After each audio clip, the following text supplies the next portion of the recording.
Welcome to Astrodology, the podcast that brings you knowledge, wisdom, and principles that can help you find the peace and comfort we all seek and deserve in our lives.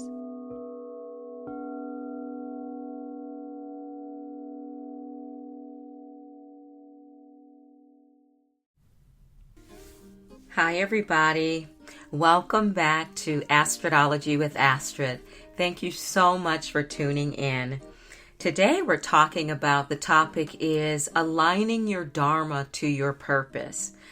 Now, when you think of the word Dharma, it's a term that comes from Buddhist traditions. And Dharma means, there are several definitions of it, but right way of living and a path of rightness. The theory is that we all come here with a purpose to do. So the idea of finding your Dharma is finding your eternal truth. There is a truth of what you really are here to bring to this world while we're here. Some call Dharma your true calling. So this topic today comes from an author named Nicollete Stinton. And she talks about Dharma, and there are 10 ways that you can discover and ask yourself particular questions to align yourself with your purpose or with your Dharma. It starts like this. What would happen if you stopped trying to find your purpose and instead started vulnerably showing up as you are, ready to be of service? The spiritual law of Dharma states that for every special talent, the world has a unique need that can only be filled by the expression of that talent.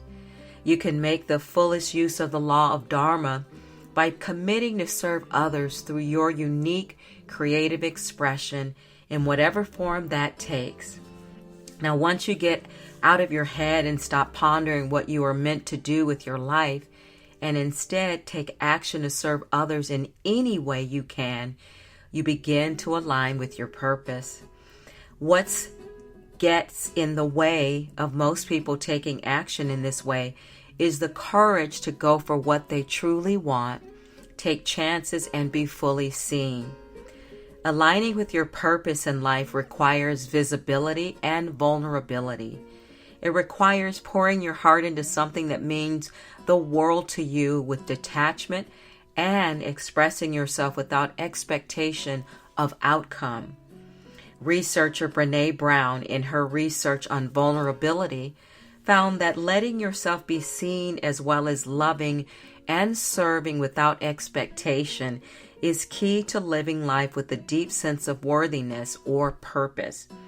If your purpose ultimately blossoms through your willingness to show up, be seen, and be of service, then perhaps the more important question is not, how do I find my purpose?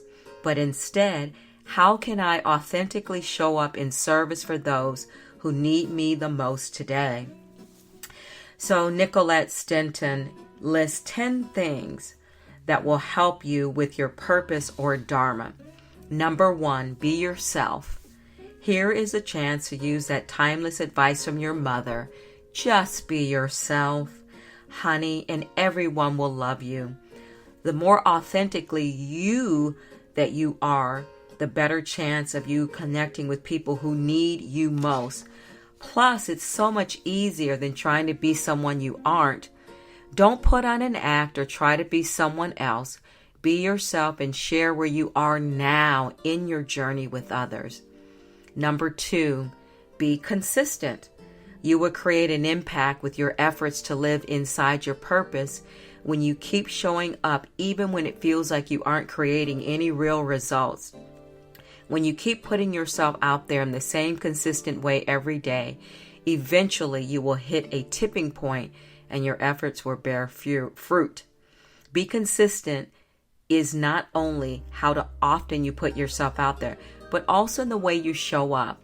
People trust and respond to consistent efforts. Be bold. Stay in action and don't be afraid to say what you think and what is really happening with you behind the scenes. Authenticity and vulnerability are bold, and they will help you align with your true purpose. Number 4, be helpful. Show up with value and with solutions. People will notice you and respect you if you help them solve a legitimate problem they are facing or fulfill a desire that they have. Being genuinely helpful will help attract people and opportunities into your life. Give to others without expectation or anything in return. Number 5, be choosy. Don't dilute your energies. Be specific with the way you want to serve will help you align with your purpose. You won't find fulfillment in trying to be everything to everyone. Determine what specific kind of effect you want to have in your service to others. Choosing your signature style doesn't limit who and when you serve. It simply focuses your energy to the impact you want to create. Number 6, be friendly. Being kind and showing up as a friendly face will do wonders for you in aligning with your purpose and make you happier while you do it. Spread joy always. Number 7, be imaginative. Try new things. Let your mind and imagination wander. If you're feeling burnt out or like you have plateaued, try to implement something new that you never even thought about doing. Adding creativity and variety to your life will allow you to open up to new possibilities and opportunities that may bring you into deeper alignment with your purpose. Number 8, be vulnerable. Be willing to be imperfect.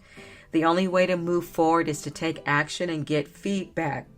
Sometimes this requires you to be vulnerable and jump before you are totally ready. As mentioned in the introduction, be willing to be vulnerable dramatically increases your alignment with purpose. Number 9, be savvy. Stay on top of trends that are happening in the world. Keep yourself educated and find new and creative ways to serve others and the planet. Life as you know it is currently changing at a faster pace than ever before. So being savvy and resourceful will allow you to be of service in a way that is innovative and transformational and aligns with the collective purpose of the planet. Number 10, be a star. Don't be afraid to claim your gifts. Get out there, work, and create meaningful relationships. Let your light shine and be a light for others. Again, number 1, be yourself. Number 2, be consistent. Number 3, be bold. Number 4, be helpful. Number 5, be choosy. Number 6, be friendly. Number 7, be imaginative. Number 8, be vulnerable. Number 9, be savvy. Number 10, be a star. So sometimes when we see a list, we're compelled to feel like we have to check the box by each of the numbers, like we have to hit all 10 to be perfect. And as she warns, this is not about being perfect. It's more about just being started. So whenever I see lists, one of the first things I do is go through the list to see which resonates with me right now. Of the top of these 10 items, which one truly feels authentic to you right now? Because we're ever changing. Our emotions are ever changing.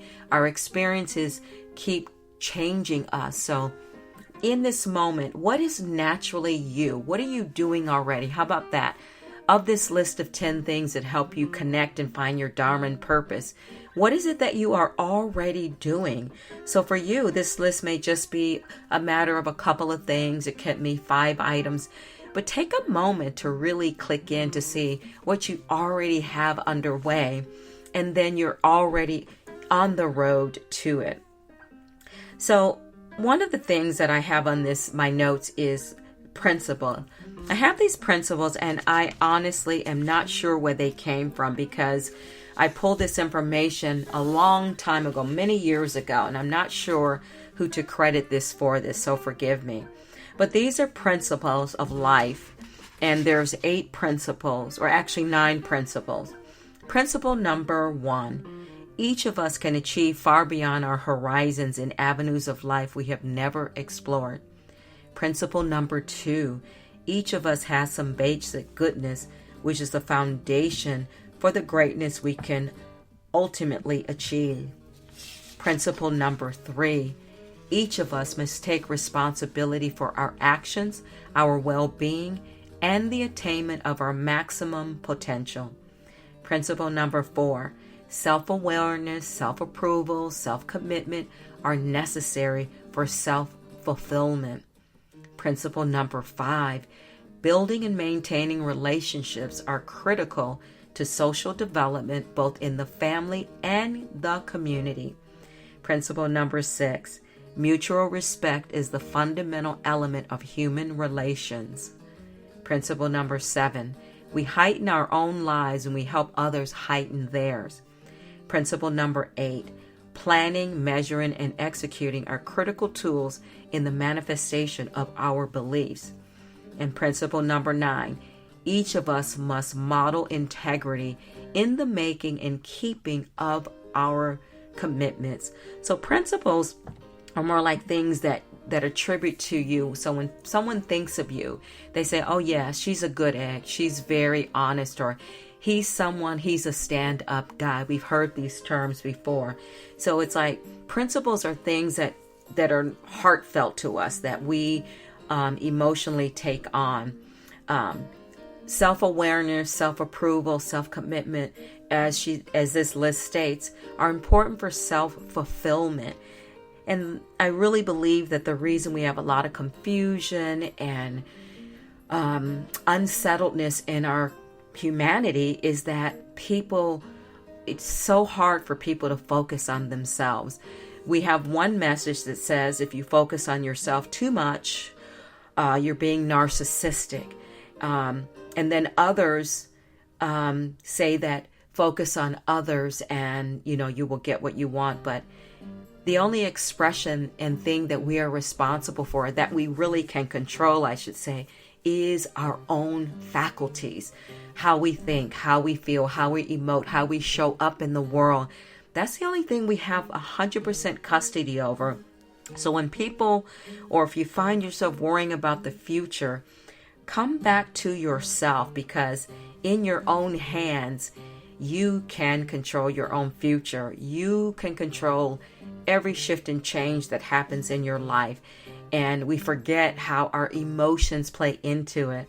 I always say that God gave us as humans the ability to emote, the ability to feel and to love and to feel a plethora of emotions and sensations throughout the day. If we can get used to accepting that, other animal species don't have the same thing that we have. Plants don't have the ability to emote. So the next time someone says, you are so emotional, I want you to say, thank you very much. So today's message again is about aligning with your Dharma and your purpose to get to your purpose. We have a reason for being here. Oprah Winfrey has talked about it, Wayne Dyer and other spiritual teachers that I know and love, Marianne Williamson, because the thing is, I forgot who came up with the quote, but it says, be yourself, because copycatting, we already have that version, so we need you. So thank you so much for tuning in to this episode of Astrodology with Astrid. I hope you have a wonderful, wonderful day, evening, night, whenever you hear this. And know that whenever you hear this message, it is auspicious. That means it is the perfect time for you to hear it. You have plenty of time to align with your Dharma. So again, don't put a time crunch on this. But again, consistency is key. The idea is just starting and beginning to even ask the questions. What is my Dharma? What is my eternal truth? What is my true calling? Thank you so much for tuning in and listening to Astrodology with Astrid. Thank you, thank you, thank you. I appreciate you so much. Namaste.